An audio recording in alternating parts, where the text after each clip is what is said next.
What's up, everybody? Back at it again. 71 Chevelle bumper tuck. This is a little update video. This is some pieces I made, these little filler pieces here. This is gonna be a couple of different parts video. Just for the bumper. We're trying to do different little sections on here. Get some people idea what it takes to tuck some bumpers.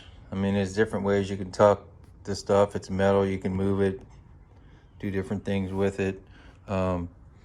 These pieces, I just have some magnets holding them in place. So if I slide some of them out the way here, you can see, take this piece out. Looks better than that big old gap for sure. Some people go for the original look, this, or just changing it up a little bit and doing a little custom stuff on it. Why not?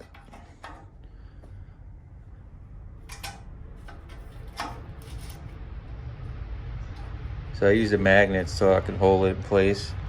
So I can weld. It'll keep them flush and flat. And I made them on both sides. Just some little spots I'm gonna trim some edges. That way we get a nice, perfect gap all the way around. Here, just makes life a lot easier. And you can see I still haven't welded it, but I gotta have it all welded and lined up before I take this thing off of the frame. I'll still have to test fit on the new frame, everything, but it should be pretty close.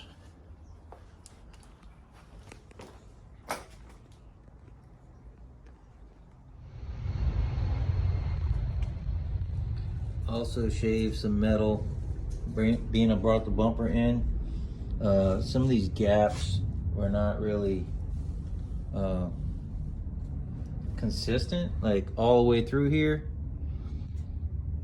and it was about a ½ an inch what it looked like to average out. So some of these areas that was tight, what I did is I popped the tape line, then you check the tape line by looking down and make sure it's perfectly straight. You can use a straight edge too for marking it, but the tape does such a better job. And you can see how much I've been having to take off a little bit. I'm trying to do it, make it look as good as I can before I take it off. So that way when I take it off, I just gotta clean up some welds. Like over here, I welded in this little piece up here. And then I welded the bumper up. And you can see I left a hole here because I'm putting the bolts back in. So that way it still looks factory, but unless you really know what you're looking at, it doesn't look like I did a whole lot. But it, you know, it's a subtle change. And then the center wasn't really, the V of the center of the bumper wasn't really lined up to the center of the grill. So I did some cutting and trimming on there. Same thing here. Bumper's big, and then I wanted this gap to be the same on this side. So that way when it does go to get tighter, from the point that it gets to a ½ an inch, it stays exactly a ½ inch all the way across the whole bumper. Just makes a nice even look to it. And it's just because the way they stamp the metal, and when they stamp it, basically the pressure of it makes it bleed out extra. So like, you know, it had a little bit smushed out extra to make this gap tight up here, and it was just from the way that they stamped the bumper. And you can see on this side, it's all welded up now here, down here. Just gotta grind the welds. You can see here, we got like a ½ inch. It's still loose. I got I just got two vice grips. It's got 2 bolts in it in case the vice grips fall. But the vice grips is where I could just hit it with my hand and make an adjustment. And that way we got plenty of space all the way around. But, you know, it gives the bumper a little bit different look.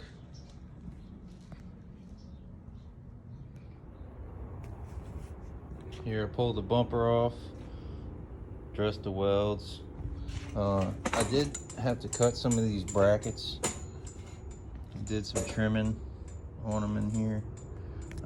Basically, being the bumper got moved in, all this edge right here, I had to drop that back a little bit, cut about 3/4 of an inch off, and then you kind of test fit it, See where it sits. Some of this might be touching and having pressure, which you don't want.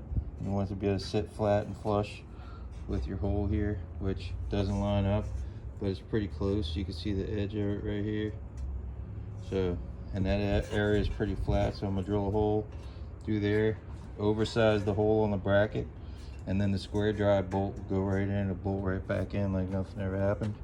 And then just make sure, you know, you paint the brackets, any bare metal on the edges so it doesn't rust up. And I have to do the same thing on both sides. So once you get one side fitting, you can kind of duplicate the same thing on the other side.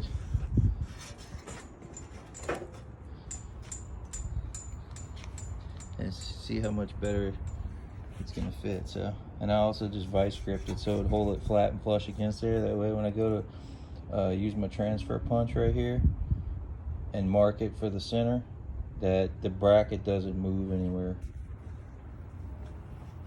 Same thing on this side. Here's the transfer punches. I have little dimples on the center. You take this, find one that fits with no slack, like this one. I mean, it's like a perfect fit. This is a 31/64. So you know you can line that up right there, hit it with the hammer, and that'll give you your center.